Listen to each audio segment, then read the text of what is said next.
자, 우리는 중2상과 같이 했었으니까 간단하게 수업 소개하고 시작해볼게요. 고등과학은 통합과학이라고 조금 달라요. 통합과학은 고1 때 배우는 과목인데 우리 이제 수능이 바뀌면서 통합과학을 수능 과목으로 보게 되었죠. 너네도 포함인가? 네. 그래서 통합과학의 중요도가 조금 올라갔는데 우리는 통합과학 과목은 아니고 고등과학이라고 해서 물리 1이랑 화학 1을 가기 전에 브릿지 과정이라고 생각을 해주시면 됩니다. 물리 1이랑 화학 1 내용도 조금 들어가 있고요. 통합과학 내용도 들어가 있어요. 그래서 이 과목을 배우면 통합과학에 나와 있는 물리, 화학은 아마 다 할 수 있을 정도로 될 겁니다. 그리고 나서 이제 통합과학은 중3 겨울학기 정도 되면은 그때 배울 거예요. 통합과학은 별로 안 어렵기 때문에. 그래서 우리 수업 오늘은 첫 수업이기 때문에 조금 쉬운 내용 위주로 나갈 거고 오늘은 테스트도 안 볼 거야. 근데 다음 시간부터는 매주 똑같이 테스트가 있고요. 10문제 정도 똑같이 70점이 안 되면은 재시험을 볼 거고 재시험도 70점이 안 되면은 클리닉을 진행할 겁니다. 고등과학에서는 3가지 단원이 있는데 첫 번째가 역학이고요. 두 번째가 전기, 세 번째가 파동 단원이에요. 근데 전기랑 파동은 별로 안 어려워. 우리가 다 했던 내용이거든요. 그래서 안 어려운데 역학이 조금 어려울 수가 있어요. 역학도 개념 자체는 안 어려워. 항상 개념은 안 어렵지 물리는. 근데 문제가 조금 어려울 거예요. 그래서 역학 부분을 조금 뒤로 빼고 역학이 어렵기 때문에 맨 뒤에 배울 거고요. 우리는 전기부터 배울 겁니다. 자, 60페이지를 한번 펴볼까요? 60페이지. 전기 다 우리가 했던 내용 나와져 있어서 그냥 간단히 한 번씩 보고 넘어갈게요. 자, 도선에 전기가 흐른다라고 했을 때는 우리는 항상 3가지를 같이 얘기하죠. 전류, 전압, 저항. 그냥 복습이라고 생각하세요. 자, 전류는 도선에 흐르는 전하의 흐름. 이때 무슨 전하가 움직이죠? 마이너스 전자가 움직이지. 마이너스 전하의 흐름이고요. 근데 마이너스 전하는 항상 마이너스 극에서 플러스 극으로 이동을 하지. 청력이랑 인력 때문에 그렇죠. 근데 전류의 방향은 반대라 그랬어. 전류는 플러스에서 마이너스로 흐른다라고 했습니다. 전자의 방향과 반대 방향이라고 했었고요. 전압은 전류를 흐르게 하는 능력이라고 했었고 저항은 전류의 흐름을 방해하는 힘이라고 했었어요. 그래서 저항이 생기는 이유는 전자와 원자핵이 충돌하기 때문이다 라고 했었죠. 그래서 충돌을 많이 하면은 저항이 커져서 전류 잘 안 흐를 거고 충돌을 적게 하면은 저항이 작아져서 전류가 잘 흐를 거다 라고 했습니다. 그래서 이 저항이라는 거는 무조건 도선이 결정을 한다라고 했어요. 도선. 전류와 전압이 바뀐다고 해서 저항이 바뀌는 게 아니라고 했습니다. 저항은 도선이 결정하기 때문에 도선이 안 바뀌는 한 저항도 안 바뀌어요. 고정이야, 고정값. 그래서 도선이 결정할 건데 도선 중에서 저항이 잘 흐르는 도선이 있어. 알겠죠? 저항이 큰 도선이 있어서 도선의 종류가 결정을 할 수도 있고요. 같은 종류의 도선이라면 길이와 단면적이 결정을 한다고 했어요. 저항이라는 거는 도선의 길이가 길면 길이 너무 기네. 가는 동안 충돌을 많이 할 거야. 그래서 저항이 커진다 그랬고 단면적이 크면 길이 넓으니까 피행할 수 있다 그랬지. 충돌을 많이 안 해요. 저항이 작아진다 그랬습니다. 그래서 얘네 두 개 합치면은 저항이라는 거는 도선의 단면적이라는 반비례하는 값이고 도선의 길이와는 비례하는구나. 이렇게 정리를 할 수 있다고 했었죠. 자, 그래서 우리 전류, 전압, 저항을 기호로 나타냈었는데 전류는 기호 I, 단위는 암페어, 전압은 기호 V, 단위는 볼트, 저항은 기호 R, 단위는 옴. 그래서 3가지의 관계를 한번 나타내보면 전압이 전류를 흐르게 하는 능력이기 때문에 전압이 클수록 전류는 잘 흐르고 전류와 전압은 비례관계라고 했었고요. 저항이 크면 전류가 잘 못 흐르기 때문에 전류와 저항은 반비례관계라고 했습니다. 그죠? 기억나십니까? 그래서 두 개씩을 정리하니까 전류라는 거는 저항에 반비례하고 전압에는 비례한다 라고 했었고, 이거를 우리는 오음의 법칙이라고 했었죠. 전류는 저항분의 전압, 식을 변형시키면 전압은 전류 곱하기 저항, 저항은 전류분의 전압, 자유자재로 식 3개를 변형시킬 수 있어야 됩니다. 그래서 오음의 법칙 반드시 기억을 해두고 여기서도 중요하게 사용이 될 거예요. 자, 그래서 책에 보면은 전류, 전압, 저항 그리고 오음의 법칙까지 다 설명이 되어 있는데, 전류 아까 얘기했죠. 전압이 입자의 흐름이고 전류는 플러스에서 마이너스 극으로 흐른다. 이때 전류의 세기는 1초 동안 도선의 한 단면을 통과하는 전하량이다.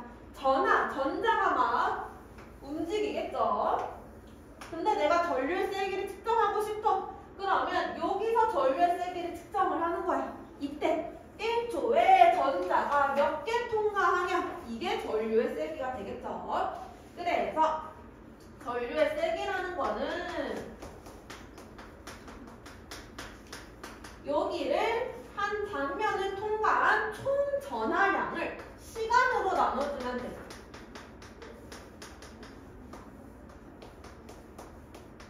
이렇게 나눠주면 되고요. 전하량의 단위는 쿨롬을 사용합니다.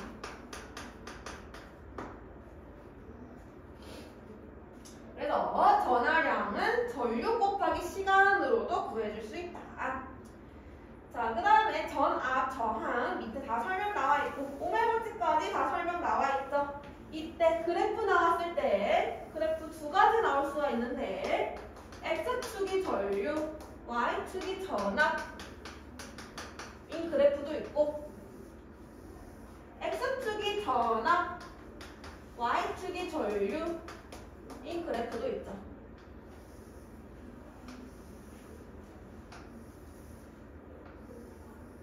그래서 이렇게 되어 있을 때 이 그래프 위에 있는 그래프에서 기울기는 X축 변화량분의 Y축 변화량, 전류분의 전압이고, 아래쪽 그래프에서 기울기는 X축이 전압이에요.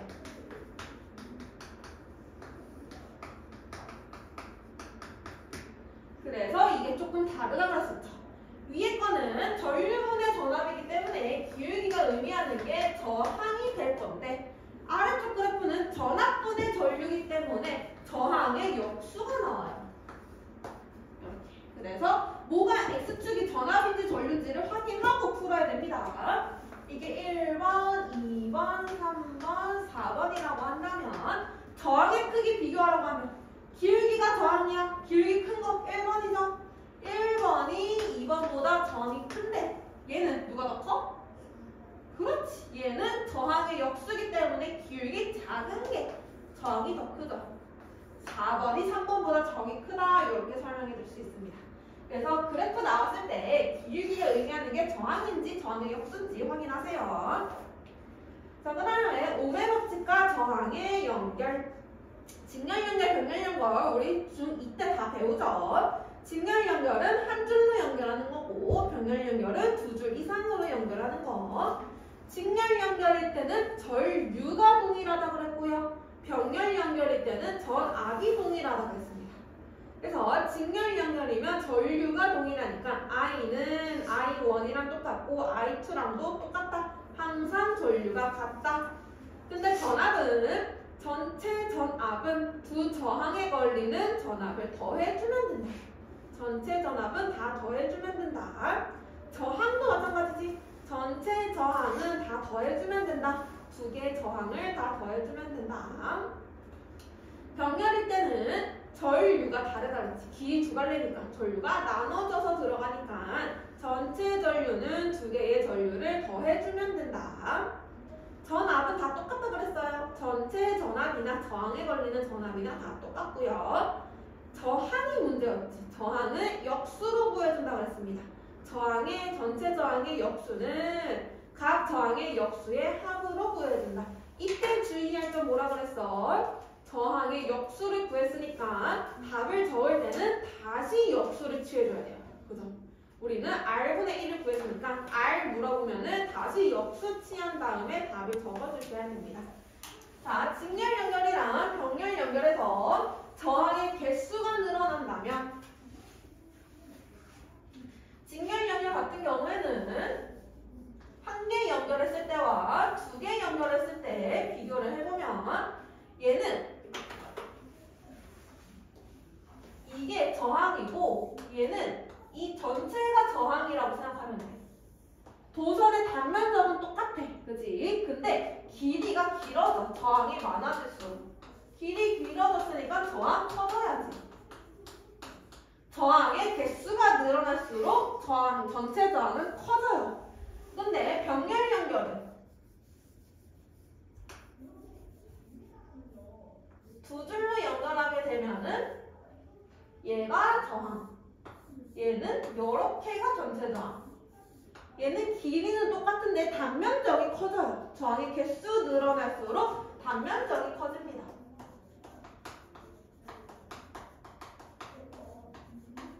단면적이 커지기 때문에 저항이 오히려 작아지는 효과를 나타낼 수가 있죠. 직렬은 많아지면 저항 커지는데 병렬은 많아지면 저항이 오히려 작아진다. 그죠? 그래서 전체 저항이 너무 작아지다 보면은 과전류 현상이 발생할 수가 있어요. 저항이 작으니까 전류는 커지는 거야. 그래서 저항이 너무 작아지면 전류가 너무 커지는 과전류 현상이 일어나서 폭발을 해버릴 수 있어. 그래서 우리 얘기했죠. 멀티탭 연결할 때 멀티탭이 막 6개짜리가 있어도 거기에 6개 다 연결하면은 그거 하나하나가 다 저항인데 저항이 너무 많아지니까 폭발할 수 있다. 그래서 2-3개만 연결해서 사용해야 된다. 그런 얘기 많이 하죠. 그래서 과전류 현상이 일어날 수도 있습니다. 이런 거 하나 기억을 해두고요. 자, 그 다음에 넘어가 볼게요. 우리 다 아는 내용이니까 62페이지.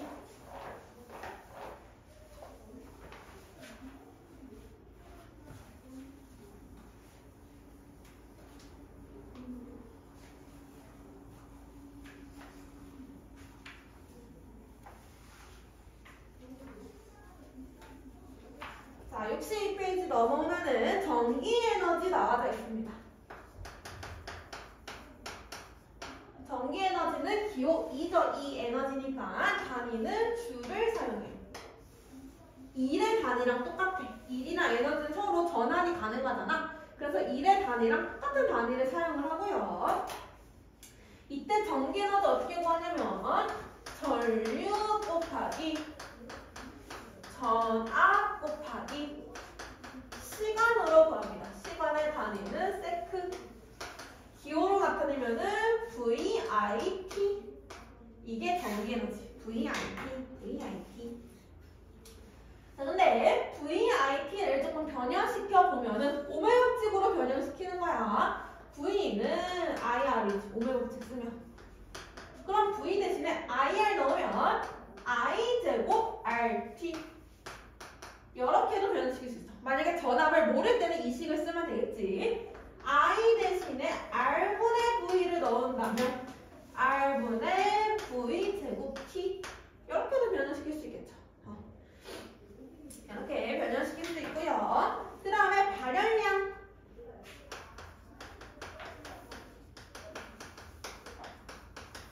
전기가 흐르다 보면은 열이 발생해요. 우리 전기기구 사용하다 보면은 열 발생하잖아. 그래서 그때 발생하는 열의 양을 발열량이라고 하는데요. 얘는 전기 에너지가 많이 발생하면은 열도 같이 많이 발생해. 그래서 발열량은 전기 에너지에 비례합니다. 전기 에너지가 클수록 열이 많이 발생한다. 근데 이제 병렬이랑 직렬에서 발열량을 물어볼 거야. 발열량을 물어볼 건데 조금 쉽게 문제 푸는 방법을 알려준다면 직렬 연결이랑 병렬 연결을 따로 풀 거예요.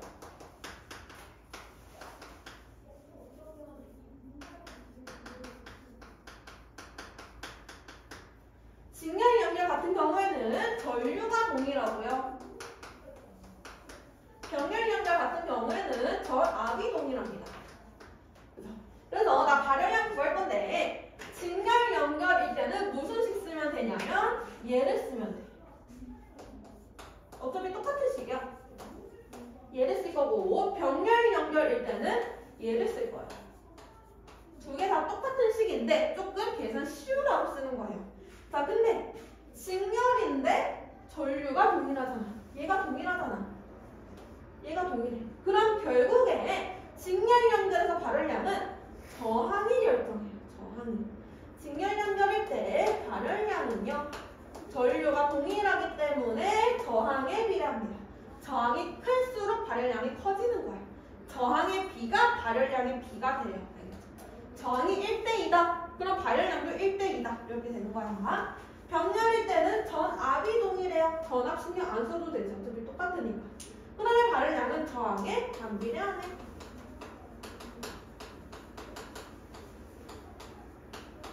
저항이 1대2면 발열량은 2대1이다. 이렇게 해주면 돼요. 그래서 직렬일 때는 저항에 비례하고 병렬일 때는 저항에 반비례한다. 이렇게 생각해 주시면 됩니다. 자, 그 다음에 전력과 전력량을 볼게요. 자, 전력이라는 거는 1초 동안 소비하는 전기 에너지. 전기 에너지는 우리 알지? VIT. 전기 에너지. 근데 얘는 1초 동안 소비하는 전기 에너지야. 얘는 총 소비한 전기 에너지지. 그럼 총 소비한 전기 에너지를 시간으로 나눠주면 되겠네. 그치? 전력은 기호 P를 사용하고요. P는 전기 에너지를 시간으로 나눠주면 돼. 1초 동안 소비한 거니까. 그러면 T분의 VIT, TT 약분되면 결국에 VI가 나와요. 전력은 전압 곱하기 전류. 전력은 전압 곱하기 전류. 단위는 와트를 사용합니다.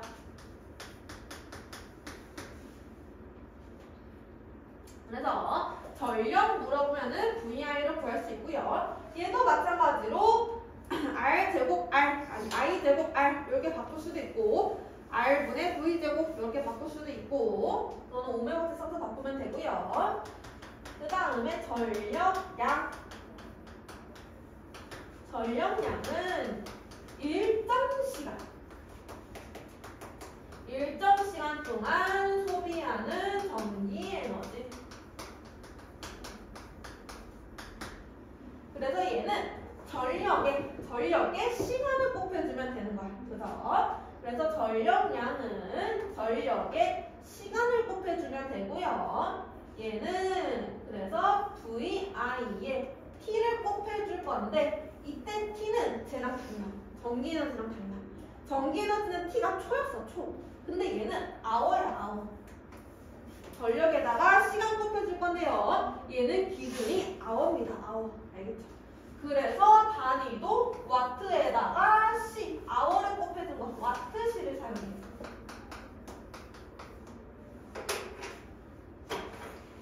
만약에 어떤 전기기구가 있어. 근데 그 전기기구의 전력이 40W래.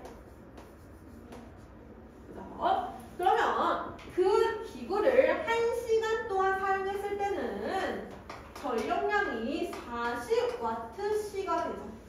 1시간 동안 사용한 거니까 전력에 곱하기 1을 해준 거야. 1시간. 단위가 시간. 알겠죠? 자, 지금 보면은 전력이랑 전력량이 값이 똑같아. 40이야, 40. 근데 해석은 다르게 하는 거야. 아, 얘는 1초 동안 40줄의 전기 에너지를 소비하는구나. 라고 해석해야 되고요. 얘는 40W의 전력을 1시간 동안 사용한 거구나. 라고 해석을 해야 돼. 값이 똑같지만 해석은 다르게 합니다. 왜 그러냐면 뒤에 단위가 다르기 때문이야. 얘는 와트고 얘는 와트시잖아. 다른 값이에요. 다른 값. 결국에는. 알겠죠? 그래서 전력은 전기 에너지를 시간으로 나눠주면 되고 전력량은 전력에다 시간을 곱해주면 된다.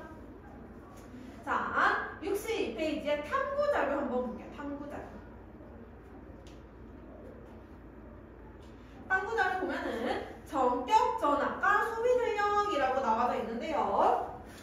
전기 기구마다 전격 전압과 소비 전력이 다 적혀져 있어요. 여기는 뭐라고 적혀져 있냐면 220V 44W. 이 앞에 있는 거는 전격 전압이고 뒤에 있는 거는 소비 전력이에요. 이건 무슨 뜻이냐면 이 기구를 220V짜리에 연결을 하면 그때 소비 전력이 44W예요. 이런 뜻이야. 알겠죠? 그래서 얘를 220V에 연결해야지 정상적으로 사용할 수 있다. 이런 뜻입니다. 근데 이 상황에서 이제 저항이랑 소비 전력이랑 전류를 한번 구해볼 거예요. 알겠죠? 자, 저항을 구할 건데요. 뭐라고 구할 거냐면 P는 VI 여기서부터 시작을 할 거야. 알겠지? 근데 우리는 저항이 궁금해. 근데 지금 전류 알아 몰라? 전류 안 나와 있어. 전류를 바로 모르기 때문에 전류를 없애줄 거예요. I 대신에 R분의 V를 넣을 거야. 그럼 R분의 V 제곱이 되지.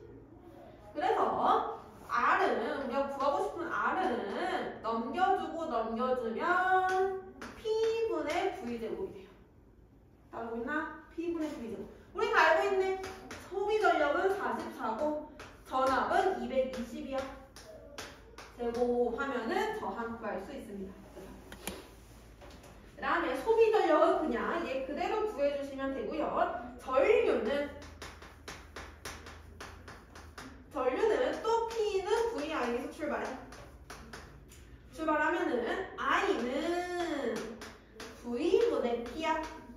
I는 V분의 P야.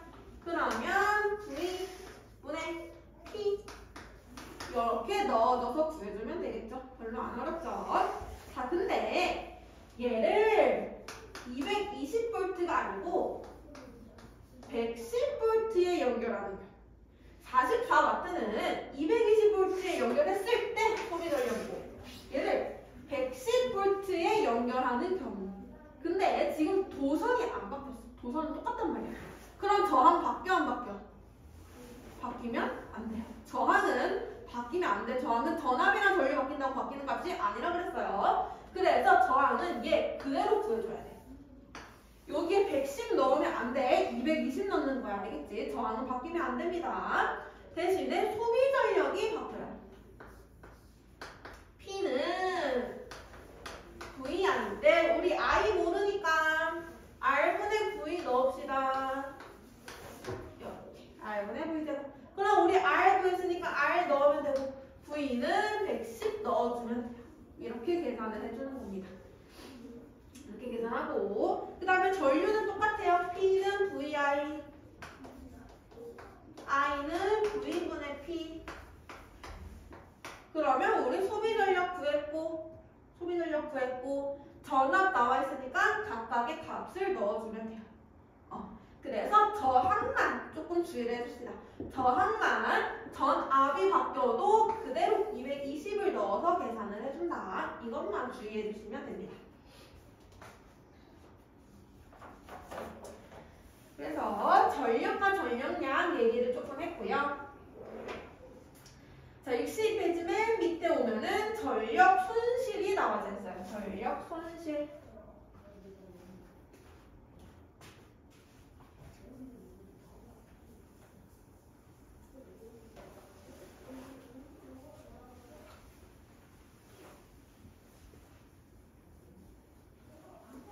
자, 전력 손실 얘기를 해보면은 자, 우리가 전기 에너지를 집에서 만들지는 않잖아. 그죠? 전기를 집에서 만드는 게 아니고 발전소에서 만든 전기를 가지고 오죠. 그러면 발전소에서 전기를 생산을 해요. 근데 이 전기가 송전선을 따라서 집까지 오는 거야. 그래서 발전소에서 만든 전력을 전달을 해준다, 송전이라는 말을 쓰고요. 발전소에서 만든 전기료들을 송전 전력이라고 하고 얘가 집에 왔어. 집에서 사용하는 전력을 소비 전력이라고 해요. 근데 발전소에서 만든 게 전부 다 집까지 오는 건 아니야. 알겠죠? 중간에 손실이 일어나. 송전선을 타고 오면서 열이 발생한단 말이야. 그럼 전기 에너지가 열로 바뀐 거잖아. 전기 에너지가 줄어들어요. 여기서 손실이 일어날 거야. 이때 손실되는 전력을 손실 전력이라고 불러줍니다. 그러면 소비 전력이라는 거는 손전 전력에서 손실 전력을 빼준 거구나. 이렇게 구할 수 있겠다. 소비 전력은 손전 전력에서 손실 전력을 빼준 값이야. 자, 우리 전력 구하는 식 배웠죠? 식을 좀 다르게 사용할 거야. P는 VI도 있었고, I제곱 R도 있었고, R분의 V제곱도 있었어. 손전 전력을 할 때는 전력은 VI로 구할 거고요. 손실 전력 할 때 전력은 I제곱 R로 구할 거예요. 어차피 똑같은 식이야. 그렇지? 오메가 없이 쓴 거니까 똑같은 식이야. 근데 보통 이렇게 계산을 많이 합니다. 자, 내가 하고 싶은 얘기가 뭐냐면 나는 소비 전력을 늘리고 싶어. 많이 쓰고 싶어. 근데 송전 전력은 항상 일정하단 말이야. 발전소에서 만드는 거는. 그럼 어떻게 하면 돼? 손실 전력을 줄여주면 되겠네. 그죠? 그래서 손실 전력을 줄여줄 거예요. 얘는 일정하고 얘는 줄여줄 거야. 그지? 자, 근데 줄이는 방법에는 두 가지가 있어요. 뭘 줄이면 돼? 얘를 줄이면 돼. 전류를 줄이거나 저항을 줄이거나 두 가지 방법이 있어. 근데 첫 번째, 저항을 줄이려면 저항은 도선이 결정한다 그랬지. 도선을 바꿔주면 돼. 도선의 길이가 짧거나 단면적이 큰 도선 혹은 저항이 작은 도선의 종류로 바꿔주면 돼. 그러려면 우리 송전소 다 설치되어 있는데 다 뜯어서 도선 작은 전선으로 다시 연결을 하는 거야. 그러려면 굉장히 힘들어요. 굉장히 돈도 많이 들고. 그래서 우리는 이 방법을 잘 사용 안 합니다. 대신에 전류를 줄이는 방법을 사용할 거야. 전류를 줄이는 방법은 좀 쉬워. 왜냐면 전류를 흐르게 하는 능력 전압이죠. 전압을 줄여주면 되거든요. 우리가 전기 에너지를 내보낼 때 전압을 줄여서 내보내면 전류도 줄어든단 말이야. 그치? 그래서 이때 얘를 줄여주면 돼요. 얘를 줄여주면 돼요. 그래서 이 방법으로 손실 전력을 줄여줄 수가 있습니다. 그래서 여기 보면은 얘를 줄이지 말고 자, 전력이 일정하다 그랬죠? P는 VI야. 근데 P가 일정해. 전압이 V고 전류가 I일 때 송전 전력이 P라고 해보자. 그치? 근데 나는 얘를 일정하게 하고 싶고 전류는 2분의 1배로 줄이고 싶어. 그럼 전압을 어떻게 만들어? 2배 시켜주면 돼. 2분의 이렇게 시켜주면 돼. 그럼 나는 얘를 일정하게 하고 싶고 전류를 3분의 1배로 만들고 싶어. 그럼 어떻게 하면 돼? 3분의 1을 넣어주면 돼. 이렇게. 그러면 전압이 2배가 되면 전류는 2분의 1배가 될 거고 전압이 3배가 되면 전류는 3분의 1배가 되는구나. 즉 전압을 n배 시키면 전류는 n분의 1배가 될 거고 전류가 n분의 1배 되면 손실 전력은 몇 배가 돼? 여기 I 대신 n분의 1 I가 나온 거야. 그렇지. n 제곱분의 1배가 되는 거야. 이렇게 되는 거야. 그래서 나는 손실 전력을 줄여주고 싶으면은 전압을 n배 시켜서 전류를 줄여준 다음에 송전 전력을 n제곱분의 손실 전력은 n제곱분의 1배로 만들어주시면 됩니다. 이렇게. 그래서 이게 송전선에서 일어나는 일들이고요. 여기 똑같이 나와져 있습니다. 손실 전력 구하는 거랑 손실 전력을 줄이는 방법, 송전 전압을 높여주거나 저항을 찾게 하거나 똑같이 나와져 있어요. 여기까지 잘 모르겠는 부분 다 이해됐어? 그러면 우리 10분만 쉬었다가 문제 풀어볼게요.